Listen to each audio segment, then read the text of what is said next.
Hi everyone, this is FWM Erica Carlos. Welcome to today's training session. In this recording, I will be walking you through FWD Vibrant, one of our key health protection products. By the end of this session, you'll know why FWD Vibrant was created and what it covers. All right, let's talk about the product itself. Vibrant is a critical illness plan na hindi lang nakafocus sa treatment but covers the whole journey. May tatlong stages siya. First, screening para sa prevention and early detection. Second is treatment. Kapag may sakit na, it helps with the financial cost of care. Next is recovery kasi alam naman natin even after treatment, tuloy-tuloy pa rin ang gastos. Kung mapapansin nyo, most plans in the market nakatutok lang sa treatment.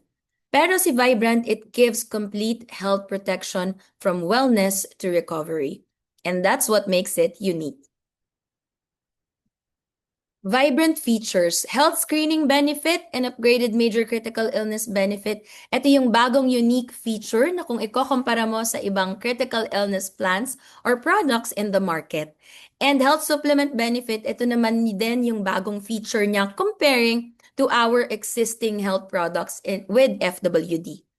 Next is the higher minor critical illness benefit, death benefit, maturity benefit, and customizable din siya with protection boosters. Coverage ni Vibrant is up to age 100 and covered ang 42 major critical illness and 15 minor critical illness. So let's break it down. Let's start with health screening benefit. For the health screening benefit, insured or the client can claim 0.2% of the sum assured, payable on the second policy anniversary and every 2 years thereafter, until the first major critical illness claim or the 10th policy anniversary, whichever comes first. So, until the 10th policy anniversary, every 2 years may matatanggap na 0.2% ng sum assured. For example, 1 million ang sum assured. So, meron siyang matatanggap na 2,000 pesos every 2 years until the 10th policy anniversary. But, if before umabot ng 10th policy anniversary, nagkaroon na or na-diagnose na ng first major critical illness, magsa-stop na din si health screening benefit. Si health screening benefit, meron siyang maximum or cap na 40,000 per year. Ang purpose ni health screening benefit is to secure preventive checkups to maintain good health. Next feature is the upgraded major critical illness benefit. Claim 100% of the sum assured when diagnosed with a covered major critical illness up to 6 times. 3 times for cancer without having to be cancer-free and by just waiting for a year or 3 years. And claim 3 times for related non-cancer illnesses or claim repeatedly for heart attack or stroke. So yung clients natin or the insured will worry less on medical expenses and focus on getting better. Example, 1 million again ang sum assured. So per claim niya is 1 million pesos. So a total of 6 million ang coverage ni insured. Next feature is the health supplement benefit. Claim 2% of the sum assured for 6 consecutive months after the first major critical illness. So this is a one-time claim. So 2% ng sum assured ang makukuha for 6 consecutive months on the first diagnosis. Ang cap nito is 400,000 per month. And ang purpose nito is to recover lost income and makapag-focus on getting better. Next feature is the higher minor critical illness benefit. Comparing to other plans or even other health products here in FWD, na 20% lang ang minor critical illness benefit. With Vibrant, 25% of the sum assured upon diagnosis of a minor critical illness claim. Meron tong cap na 1 million pesos and this is to prevent a major illness and have more than enough to help you with smaller medical expenses.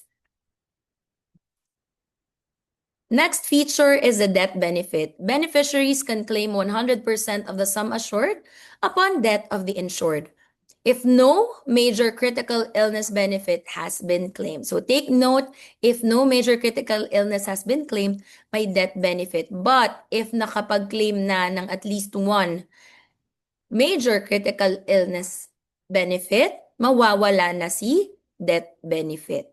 So this is to assist ang loved ones ng ating client or ni insured for the final expenses. Next is the maturity benefit. So same with death benefit. This is 100% of the sum assured upon reaching age 100 naman. So ito naman ang makukuha ni insured or ng client natin if no major critical illness benefit has been claimed. So if wala ang naging claim or na-maintain niya ang kanyang good health, makukuha niya ang 100% ng sum assured. So be rewarded for living a long life. Next, as we said, now this is customizable with protection boosters. So you can claim or the client can claim additional benefits on top of the built-in SurePro rider.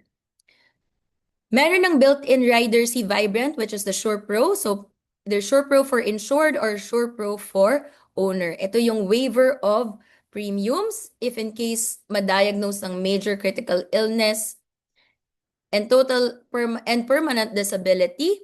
And for the SurePro for owner, it's the major critical illness, total and permanently disabled or total and permanent disability or death of the policy owner. And syempre, meron din tayong optional riders na pwedeng i-attach kay Vibrant. For the details ng riders na to, meron tayong separate na training video for riders. The minimum sum assured for Vibrant is 500,000 and the maximum sum assured or maximum coverage that we can offer our clients is 20 million pesos. As early as 15 days old, pwede na natin mapa-insured ang clients natin, no? Or ang anak ng mga clients natin, and up to 65 years old ang issuance age. Meron siyang 5-pay and 10-pay na plan. Coverage again is age 100. With Vibrant, meron tayong kino-consider na band level. Band 1 is starting from 500,000 to 999,999. And band 2 is from 1 million up to 20 million coverage. With Vibrant, since it's a traditional product, meron tayong modal factors. So if annual, walang additional cost. But if semi-annual, quarterly, and monthly, mas magmamahal yung premiums ni client. And ang denomination ng Vibrant is only Philippine peso. So just take note for the upgraded major critical illness benefit, again, can claim 3 times for cancer, 3 times for non-cancer illness. And the policy ends upon payment of the 6th major critical illness claim. This benefit accelerates the death benefit. So pag nagkaroon na ng isang claim, mawawala na si death benefit. And we do not pay any major critical illness benefit if the claim arises from a pre-existing condition. The insured can no longer claim a subsequent major critical illness benefit if he has received a previous claim for terminal illness or loss of independent existence. And take note for organs with both left and right parts, the left and right parts are considered as one and the same organ. So we will not pay any subsequent major critical illness benefit if the claim arises from the same organ where a benefit has already been paid. Also for the major critical illness claim, if more than one cancer, heart attack, or stroke is diagnosed as arising from the one event, though they may exist in different stages, conditions, or forms, the company will only pay one benefit for which the highest benefit amount is payable. For example, na-diagnose siya ng early stage na lung cancer and na-diagnose din siya ng late stage na breast cancer. Ang makiklaim niya is yung higher benefit amount. For the health screening benefit, again, 0.2%. This benefit will end if the insured is approved with a major critical illness claim or dies before the 10th policy anniversary. For the higher minor critical illness, we will not pay any minor critical illness benefit if the claim arises from a pre-existing condition. For the health supplement benefit, we will pay this benefit on the date when the first major critical illness benefit is paid and the same date every month for another 5 months. And this benefit ends if the insured dies before the end of the 6-month payout period. This benefit is not payable if the claim for the major critical illness results from the exclusions. For the death benefit, it is not payable if the insured has claimed for a major critical illness. Same with maturity benefit. Wala nang magiging maturity benefit if nagkaroon na ng claim ng major critical illness. But if it's minor critical illness, meron pa ring death benefit and maturity benefit. Important numbers to remember. 90-day no claim period. We will not pay any major or minor critical illness benefit within 90 days after the latest of the policy effective date, date of last reinstatement. So if nag-lapse yung policy and then pina-reinstate, mag-start ulit yung 90-day no claim period. And also if nagkaroon ng increase sa sum assured. This applies for both major and minor claim. Next is 14-day survival period. The insured survives at least 14 days after the diagnosis of the major or minor critical illness. Claims will be entertained upon survival of the 14-day period. 1-year gap. You can claim a subsequent major critical illness benefit if the diagnosis of cancer, stroke, or heart attack happens at least 1 year after the previous one, where a claim was already paid. 3-year gap, if cancer is continuous, no remission, a subsequent claim or yung sunod na claim can only be made 3 years after ng diagnosis. Also, for the 3-year gap, if cancer went into remission and later recurred, the client can claim again if the recurrence happens 3 years after ng initial diagnosis. Lastly, the 2-year contestability period. For the first 2 years from policy, effectivity date and critical illness claims are contestable. So company can investigate. After 2 years, that benefit becomes incontestable. But take note, for critical illness claims, it's always contestable.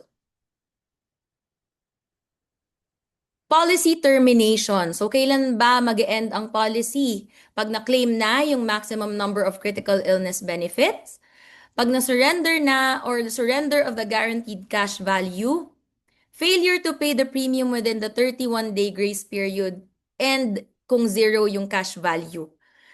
Next is indebtedness exceeds the guaranteed cash value, attainment age of 100 by the insured. So, dyan na makukuha yung maturity benefit if no major CI is claimed. And cancellation during the 15-day free look period. And the death of the insured. So, yan yung reasons or yung mga pangyayari na mag-e-end or magto-terminate ng policy. And lastly, for the commission schedule, so magkaiba ang 5-pay and 10-pay na commission, and also for the band level, band 1 and band 2, mas mataas ang commission with band 2.